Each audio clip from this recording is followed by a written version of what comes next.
बिस्मिल्लाहिर्रहमानिर्रहीम। अस्सलाम वालेकुम नाज़रीन कराम, मैं हूं मखदूम शहाबुद्दीन और आप देख रहे हैं मेरा फेसबुक और यूट्यूब चैनल। उम्मीद करता हूं आप सब लोग बखैर व आफियत होंगे और जहां भी होंगे अपने अहले खाना समेत खुश भी होंगे और महफूज भी। नाज़रीन कराम, वज़ीर आज़म पाकिस्तान इमरान खान ने तारीख़ी जलसे में एक तारीख़ी खिताब किया और इस खिताब के आखिरी हिस्से में इमरान खान ने अपनी जेब से ख़त निकाल कर लहराया। ये ख़त वो है जो पाकिस्तान के अंदर हुकूमत को गिराने के हवाले से बैरूनी इन्वॉल्वमेंट वाला ख़त है। ये ख़त एक धमकी आमेज़ ख़त के तौर पर सामने आया है, लेकिन इस ख़त ने सवालात का जवाब नहीं दिया बल्कि बहुत से सवालात को जन्म दे दिया है। और इस वक्त बहुत से ऐसे क्वेश्चंस हैं जो रेज़ हो चुके हैं, जिनके हवाले से मैंने कुछ डिटेल्स आपके सामने रखनी है। नाज़रीन इकराम, ख़त लिखा किसने, इमरान खान तक ये ख़त पहुंचा कैसे, यह है सवाल नंबर 2। इमरान खान ने जलसे में आकर जिस मुल्क की तरफ से यह खत लिखा गया उस मुल्क का नाम क्यों कर नहीं लिया। आर्मी चीफ जनरल बाजवा इस खत के हवाले से क्या राय रखते हैं, और इस सारी की सारी सूरत हाल के अंदर कुछ सवालात हैं। नाज़रीन इकराम, सवालात बड़े सादा हैं, लेकिन उनके जवाब समझने में हमें कुछ इस पूरे मामले का एक रियलिस्टिक एनालिसिस करना होगा। हमें पॉलिटिकली करेक्ट होकर बहुत सी चीज़ों को न्यूट्रल लेंस से समझना होगा। और बहुत से हमारे सीनियर एंकर्स हैं और जिनमें बहुत से पाकिस्तान की फ़ौज और पाकिस्तान से मोहब्बत करने वाले भी हैं, जो कि बहुत से सवालात भी उठा रहे हैं पिछले चंद दिनों से। इमरान रियाज साहब हैं, जिनकी बड़ी इज़्ज़त करता हूँ, तो कोशिश करेंगे कि ज़रा उनके जो सवालात हैं, जो इशारे मिल रहे हैं मिलिट्री लीडरशिप की तरफ और जो उंगलियाँ उठ रही हैं, उनका भी जवाब देने की कोशिश करें। इन सारी की सारी चीज़ों के ऊपर मैंने बहुत ही खुसूसी, एक्सक्लूसिव और इनसाइड डिटेल्स जो हैं, अंदर की बातें क्या हैं, क्योंकि जब से ये खिताब ख़त्म हुआ है हम लगातार बैक टू बैक बहुत हाई प्लेस्ड सोर्सेज से बात कर रहे हैं। फॉरेन ऑफिस से लेकर बहुत से डिप्लोमेटिक चीज़ों को समझने वाले लोगों से लेकर मिलिट्री एस्टैब्लिशमेंट के कुछ लोगों से लेकर हुकूमत के जो आला तरीन ओहदेदारान हैं, खान साहब के जो राइट हैंड्स हैं, उनसे बातें हो रही हैं। वो सारा कुछ मैंने डिस्कस करना है, लेकिन पाकिस्तानियों कुछ चीज़ें हैं जिन्हें आपने सुनना है। ये 2 मिनट का भी क्लिप नहीं होगा, ये आप ज़रा सुने और आप देखें कि प्राइम मिनिस्टर कह क्या रहे हैं और अब ये मामला क्या रुख इख्तियार करने जा रहा है और ये क्यों इतना पार्ट इंपॉर्टेंट है। आपको समझ आ जाएगी कि ये दिखाना क्यों इतना ज़रूरी था। सी बातें हैं जो मुनासिब वक्त पर और बहुत जल्द सामने लाई जाएंगी। तैयार है ना सब? कौम, मेरी कौम ये जानना चाहती है कि लंदन में बैठा हुआ किस किस से मिलता है।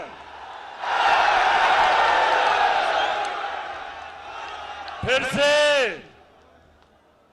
ये जो गोल मोल गोंगलू किस किस से मिलता है लंदन में बैठा हुआ, और पाकिस्तान में बैठे हुए किरदार किसके कहने के ऊपर चल रहे हैं। पाकिस्तानी किरदार किसके कहने पे चल रहे हैं?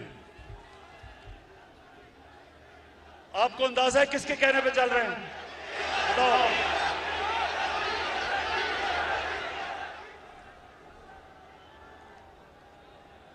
हमारे पास जो सबूत है, हर चीज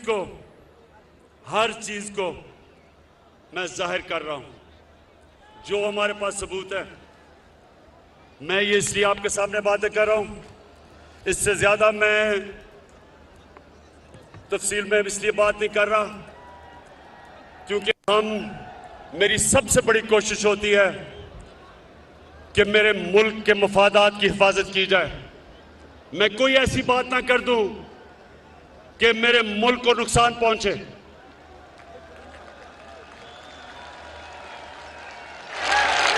इसलिए मैंने आपसे पूरी बात नहीं की, नहीं तो मैं वो बता भी सकता था। मुझे किसका डर है? जी, तो नाज़रीन इकराम, आपने सुना, ये बड़ी इंपॉर्टेंट बातें हैं और ये पूरे 4-5 घंटे के जलसे और खान साहब की 1.5 घंटे से ज़ायद तकरीर के अंदर ये लुब्बे लुबाव जो मैंने आपके सामने चलवाया है, और इसे मैंने क्यों चलवाया है, इसका मकसद मेरा क्या है, ये भी आपको मैं समझा देता हूँ। और इस पूरा जो ट्रेलर खान साहब ने दिखाया है, इसकी पूरी फिल्म की जो स्टोरी है उसे समझने की कोशिश करते हैं। क्योंकि इस वक्त कहा यह जा रहा है कि इमरान खान का ये पैगाम अवाम के लिए नहीं था, इमरान खान का ये पैगाम अपोजिशन के लिए नहीं था, बल्कि ये पाकिस्तान की इंटरनल एस्टैब्लिशमेंट और इंटरनेशनल एस्टैब्लिशमेंट दोनों के लिए था। लेकिन इस सब के अंदर शाह महमूद कुरैशी साहब के हवाले से, इस खिताब के बाद, इस ख़त के हवाले से जो बातें सामने आ रही हैं, उन्होंने मज़ीद चीज़ें क्लियर कर दी हैं। अब नाज़रीन इकराम, पहला सवाल यह है कि ख़त हुकूमती सतह पर लिखा गया या किसी शख्सियत की तरफ से लिखा गया है। अगर किसी मुल्क ने लिखा तो किस मुल्क ने लिखा? अमेरिका है, चाइना है, यूएई है या सऊदिया है? क्योंकि अपेरेंटली देखा जाए तो दीज आर द 4 कंट्रीज, और यूएई और सऊदिया को भी आप अगर एक ही समझ लें तो these are the 3 stakeholders जो डायरेक्टली या इनडायरेक्टली पाकिस्तान के अंदर इन्वॉल्व्ड हैं, किसी न किसी तरीके से उनके स्टेक्स हैं। और अमेरिका के ब्लॉक में आप फिर साथ यूरोप को भी काउंट कर लें, आप कह लें वेस्ट है, अरब वर्ल्ड है या चाइना है, सीधे सीधे तरीके से हम इन तीनों को एनालाइज कर लेंगे। ये लिखा किसे गया, खान साहब के पास कैसे पहुंचा, खान साहब ने इसको क्यों एक आप कह सकते हैं कि एडमिसिबल एविडेंस समझा, इसे काफ़ी सबूत क्यों समझा, और मिलिट्री लीडरशिप को दिखाया या नहीं, और अगर दिखाया तो फिर मिलिट्री लीडरशिप इस सारे के सारे मामले के ऊपर क्या समझती है। नाज़रीन इकराम, 2-3 चीज़ें तो बड़ी वाज़ेह हो चुकी हैं कि इमरान खान ने जिस तरह से बात की, और मैं समझता हूँ इस पूरे जलसे में इमरान खान का एक जुमला ऐसा है जिसने आज इस कौम को झंझोड़ कर रख दिया है, जिसने इमरान खान को आज इस कौम का यूनानिमस लीडर बनाकर सामने पेश किया है। और वो एक जुमला इमरान खान के दिल से निकल रहा था। मैं पूरी तकरीर की बात नहीं करूंगा, इमरान खान ने अपनी अचीवमेंट्स गिनवाई, सब कुछ किया। यकीन माने जब इमरान खान न्याजी वज़ीर आज़म इस्लामी जमहूरिया पाकिस्तान ने कहा कि मेरी कौम, मेरे लोगों, मुझसे एक वादा करो, मुझसे ये वादा करो कि चाहे जो मर्जी आ जाए, मुझसे ये वादा करो कि जिसकी मर्जी हुकूमत आ जाए, मुझसे ये वादा करो कि तुम किसी भी शख्स को मेरे बाद भी अपनी खारजा पॉलिसी को महकूम करने नहीं दोगे, तुम किसी के आगे झुकने नहीं दोगे अपने हुक्मरानों को, तुम किसी के सामने उन्हें नीचे नहीं लाओगे अपने मुल्क को, बस ये मुझसे वादा कर लो, मुझे और कुछ नहीं चाहिए। और जाहिर बात है जुल्फ़िकार अली भुट्टो की यादें ताज़ा हुई हैं, जो पार्लियामेंट के जॉइंट सेशन में 1977 में भुट्टो साहब की तरफ से चीज़ें पेश की गई। 2 दिन बाद राजा बाजार के जो जलसा था पिंडी में, उसमें जब उन्होंने ख़त लिखाया, लहराया हेनरी किसिंजर का, तो इमरान खान भी ख़त लहरा चुके हैं। अलबत्ता उस चीज़ को बहुत से लोग एक पॉलिटिकल स्टंट मानते हैं, लेकिन इसके अंदर क्या हकीकत है, इसे मैं ज़रा आपके सामने इस वक्त चीज़ें ज़रा समझाने की कोशिश करता हूँ और आपके साथ मिलकर समझने की कोशिश करता हूँ। नाज़रीन इकराम, पहला प्राइम सस्पेक्ट है हमारा जिस पर हमें शक है, वो है अमेरिका और यूरोप। अच्छा, अमेरिका और यूरोप जो हैं, उनके हवाले से इमरान खान साहब ने यही बात कही कि हम ये नाम इसलिए नहीं ले रहे, इसमें पाकिस्तान का नेशनल इंटरेस्ट है, पाकिस्तान का कौमी मफाद, पाकिस्तान की फॉरेन पॉलिसी डैमेज होगी। अमेरिका और यूरोप अगर हों तो इस सब के अंदर अमेरिका और यूरोप का नाम पिछले बहुत से जलसों के अंदर लिया जा रहा है, इसलिए थोड़ा सा इस मामले के ऊपर यह सोचना पड़ता है कि ये ख़त कहाँ से आया। क्योंकि अगर फॉरेन पॉलिसी ही है तो फिर पिछले जलसों में खान साहब खुलकर अमेरिका यूरोप को ना सिर्फ ललकार रहे हैं, लिताड़ रहे हैं, बल्कि उन्हें एक्सपोज भी कर रहे हैं और उन्हें उनकी अच्छी खासी दुर्गत भी बनाई जा रही है। दूसरा स्टेक होल्डर है चाइना। चाइना की आज तक नाज़रीन कराम कोई हिस्ट्री नहीं रही कि वो इस तरह के मामलात करे, और चाइना ने कभी भी किसी मुल्क के अंदर रिजीम चेंज के लिए ऑफिशियली या अनऑफिशियली कोई ज़्यादा उसके अंदर इन्वॉल्वमेंट नहीं रखी। चाइना के इमरान खान के साथ रिलेशंस की बात कर ली जाए तो शुरू में ये रिलेशंस थोड़े से मैं समझता हूँ ख़राब भी हुए, CPEC पर प्रोग्रेस पर उन्हें बहुत ज़्यादा रिजर्वेशंस थी, लेकिन बाद में इमरान खान ने जब वो मसाइल भी हल किए, CPEC पर अब सारा काम शुरू हो चुका है, सारे प्रोजेक्ट्स के ऊपर काम ना सिर्फ शुरू हुआ है बल्कि 2x की स्पीड से चल रहा है। तो एक जानिब तो वो इससे भी मुतमईन है, दूसरा एक पाकिस्तान को एक आज़ाद और ख़ुद मुख्तार पॉलिसी वाला लीडर मिल गया जो वेस्ट की आंखों में आंखें डालकर देख सकता है, तो ये मामला तो हम उसे भी निगेट कर सकते हैं। अब जो अरब ममालिक हैं उन्हें इमरान खान ने बहुत टफ टाइम दिया, और जाहिर बात है इमरान खान ने कहा कि हमने बरादर ममालिक वाला तल्लुक़ रखना है। उन्हें आदत थी आका और ग़ुलाम वाली, उन्हें आदत थी नवाज़ शरीफ शरीफ की, जिसे ये होता था कि इनकी हर बात मान लो क्योंकि कल को जब मैं यहाँ पर पकड़ा गया ये मुझे अपने मुल्क में पनाह दे देंगे। अब अरब्स के हवाले से भी ये बात सामने आई कि उन्होंने मुलाकातें भी की लंदन में मियाँ नवाज शरीफ के साथ और इस तरह की चीज़ें भी हुई हैं। तो एक जो फैक्टर है वो तो ये भी है। अब इसके अंदर नाज़रीन कराम ये तीनों है, मैं कोई वर्डिक्ट नहीं सुना रहा, मैं तीनों की होने की पॉसिबिलिटी और उसके ना होने की पॉसिबिलिटी जो है वो इन तीनों की आपके सामने रख रहा हूं, क्योंकि चीज़ें अनक्लियर हैं। ऑब्वियसली हम अभी कोशिश कर रहे हैं कि बहुत से मामलात आपके सामने हम क्लियर करके रखें। अब नाज़रीन कराम मैं आपको ये बता दूं कि एक सवाल ये भी है कि अगर इस सब के अंदर मिलिट्री लीडरशिप जो है, उसके वाले से शाह महमूद कुरैशी साहब ने भी एक इंटरव्यू दिया है, उसके अंदर उन्होंने कहा कि हमने मिलिट्री लीडरशिप को ये खत दिखाया, ये खत मिलिट्री लीडरशिप के सामने पेश किया गया। अब जब पूछा गया कि इसके ऊपर उनका रिस्पांस क्या था तो उन्होंने कहा मैं ये नहीं बताऊंगा। ऑब्वियस सी बात है कि अगर ये खत, अब देखें एक चीज़ ये थी कि ये खत आज सामने आता, उसके बाद हम कहते कि अब पूरी कौम की नज़रें और हुकूमत की नज़रें पाकिस्तान की एस्टैब्लिशमेंट पर हैं। अब यहाँ पर कुछ बातें खुली खुली कर लेते हैं क्योंकि हम इस चीज़ को डीकंस्ट्रक्ट करके समझने की कोशिश कर रहे हैं। अब आप ये देखें कि मिलिट्री लीडरशिप जो है उसके पास अगर इस खत को भेजा गया और जाहिर बात है ये तमाम तर चीज़ें आईं, उसके बावजूद तहरीक अदम एतमाद जो है उसके ऊपर उसी तरह से काम चल रहा है, तो फिर यहां पर एक बात यह आती है कि हो सकता है कि मिलिट्री लीडरशिप इस खत को एक नाकाफी सबूत समझती हो।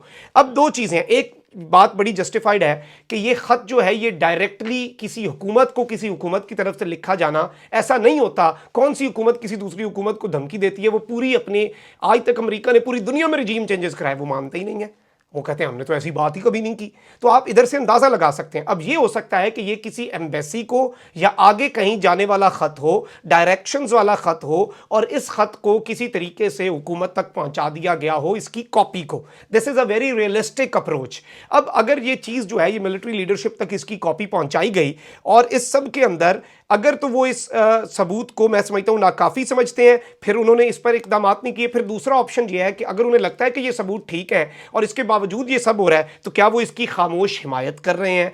क्या वो इस पूरे के पूरे मास्टर प्लान का हिस्सा बन गए हैं? ये दो ही पॉसिबिलिटीज़ अब सामने आती हैं। अगर वो इस खत को नाकाफ़ी समझते हैं तो वो बिल्कुल कप्तान के साथ खड़े इसी तरह होते जिस तरह इस दौरे हुकूमत में बार बार उन्होंने इस हुकूमत की मदद की। हर वोट के अंदर नाज़रीन कराम अगर वो इस खत को काफ़ी सबूत के तौर पर समझते तो they had a very normal chance. 3.5 साल में खुलकर जो मिलिट्री लीडरशिप है नाज़रीन कराम, उसने खान साहब जो हैं उन्हें सपोर्ट किया, बहुत सी जगहों के अंदर वोट्स और हर चीज़ सबके सामने, सेनेट, तमाम तर चीज़ें, इससे पहले तहरीक एतमाद। अब यहाँ पर एक सवाल ये है कि अगर वो इसके खामोश हिमायती हैं, दूसरी तो यही बात आती है ना, अगर वो इसके खामोश हिमायती हैं और इसमें राज़ी हैं कि इमरान खान का जाना ज़रूरी हो चुका है, तो लाजमी बात है वो इस खत को नाकाफ़ी सबूत समझेंगे। लेकिन लगता नहीं है, क्योंकि एस्टैब्लिशमेंट खान साहब को हटाने के मंसूबे में शरीक नहीं लग रही, क्योंकि उनके लिए 1 मिनट का काम है, यकीन माने उनके लिए 1 मिनट का काम है। काफ लीग, एमक्यूएम समेत, बाप समेत सब इत्तेहादियों को अपोजिशन कैंप में भेज दें, बात ही खत्म हो जाए। जलसे की आज जरूरत ही नहीं थी, इमरान खान के शिकस्त वाज़ेह हो जाती और ये इत्तेहादी जो हैं ये फिर अपनी बारगेनिंग भी ना करते। कुछ चीज़ें हैं खुल के बात कर लेते हैं। ऑब्वियसली इत्तेहादी तो ये कहते हैं कि हमें इस सारी की सारी सूरत हाल के अंदर इशारे भी वहीं से मिलते हैं, सब कुछ होता है। अब इस खत को सिर्फ लहराने से इमरान खान को नाज़रीन कराम क्या फ़ायदा होगा, ये एक इंपॉर्टेंट चीज़ है। इस खत ने इमरान खान को एक यूनानिमस लीडर के तौर पर पेश कर दिया हुआ। ये चीज़ बड़ी वाज़ेह हो गई है कि इमरान खान इस वक्त पाकिस्तान की कौम का इर्रिस्पेक्टिव ऑफ पॉलिटिक्स, कुछ फिगर्स आए, भुट्टो के ऊपर हज़ारों एतराज़ होंगे, वो एक लार्जर देन लाइफ फिगर बना। इमरान खान आज की तकरीर के बाद निकाले जाते हैं या रहते हैं, वो एक larger than life political figure बनने जा रहे हैं। और इससे अब होगा ये कि इससे मंसूबा नाकाम हो जाएगा। मैं नाज़रीन इकराम आपको ये बताऊं कि मेरे नज़दीक इस अमल से जो कुछ हुआ उससे इमरान खान एक और भुट्टो बन चुके हैं। अंजाम अल्लाह ना करे, अल्लाह ना करे, खाकम बता रहा हूं, इमरान खान ने वार्निंग भी दे दी। अब ये वो दौर नहीं है, सोशल मीडिया का दौर नहीं है, अंजाम भुट्टो वाला नहीं मैं कह रहा। मैं कह रहा हूं कि as a figure, as a political leader Imran Khan एक भुट्टो वाला। और दूसरा, एक तरफ इत्तेहादियों पर प्रेशर आया है तो दूसरा न्यूट्रल्स पर भी अब पब्लिक प्रेशर बढ़ गया है कि वो इस हुकूमत को पाकिस्तान की खातिर रेस्क्यू करें।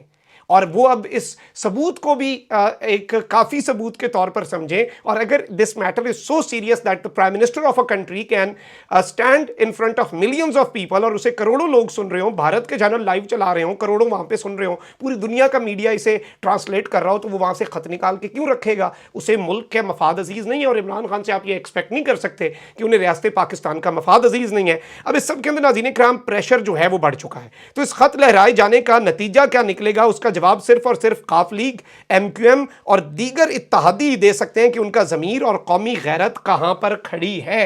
इसके आफ्टर इफेक्ट्स क्या होंगे पॉलिटिकल रीसेंट सिनेरियो पर। इमरान खान को एज अ पॉलिटिकल फिगर तो इसका बहुत ज़्यादा फायदा होने जा रहा है। तो इस सारी की सारी सूरत हाल के अंदर नाज़रीन इकराम मैं आपको ये बता दूं कि मिलिट्री एस्टैब्लिशमेंट जो है वो इस पूरी की पूरी सूरत हाल के अंदर ना सिर्फ अपने आप को न्यूट्रल रखे हुए है, ना सिर्फ अपने आप को इस पूरे के पूरे मामले के अंदर बिल्कुल वाजे रखे हुए है, लेकिन वो इन चीज़ों को देख रही है। और अब जारी बात है पूरी कौम की नज़रें GHQ पर और आप पारा पर हैं, क्योंकि देखें सियासत में न्यूट्रल वेरी फाइन, सियासत में न्यूट्रल हक है, सियासत के अंदर न्यूट्रल आपके आइन की पासदारी है। क्या आपको सियासत में न्यूट्रल ही रहना चाहिए? हाँ, इसके ऊपर मैं 3 मरतबा हाँ कहने के लिए तैयार हूं, यस यस यस। बट अगर कौमी मफाद का मामला है, अगर तो मैटर इतना सीरियस है जितना आपके मुल्क का वजीर आजम पब्लिक में खड़े होकर, अवाम की अदालत के अंदर खड़े होकर उसे पोर्ट्रे कर रहा है, तो फिर आप अंदाजा कर सकते हैं कि यह मामला क्या हो सकता है,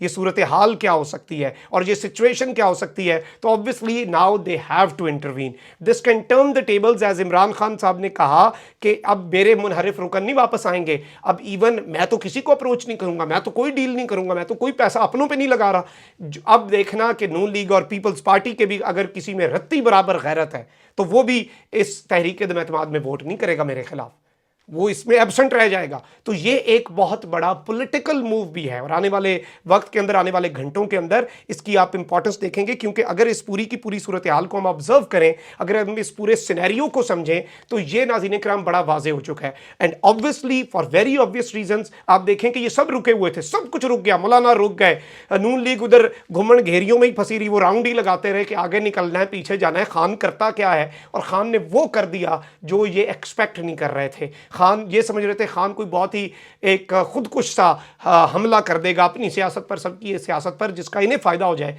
उसने वो नहीं किया। कमेंट सेक्शन में राय का इजहार जरूर करें, चैनल को सब्सक्राइब कर लें, बेल आइकन को प्रेस कर दें। अपना बहुत ज़्यादा ख्याल रखिएगा, अपने इर्द गिर्द लोगों का भी और इस मुल्क पाकिस्तान का भी। अल्लाह ताला पाकिस्तान को सलामत रखे, अल्लाह ताला पाकिस्तान को ता क़यामत रखे। अल्लाह निगहबान, पाकिस्तान जिंदाबाद।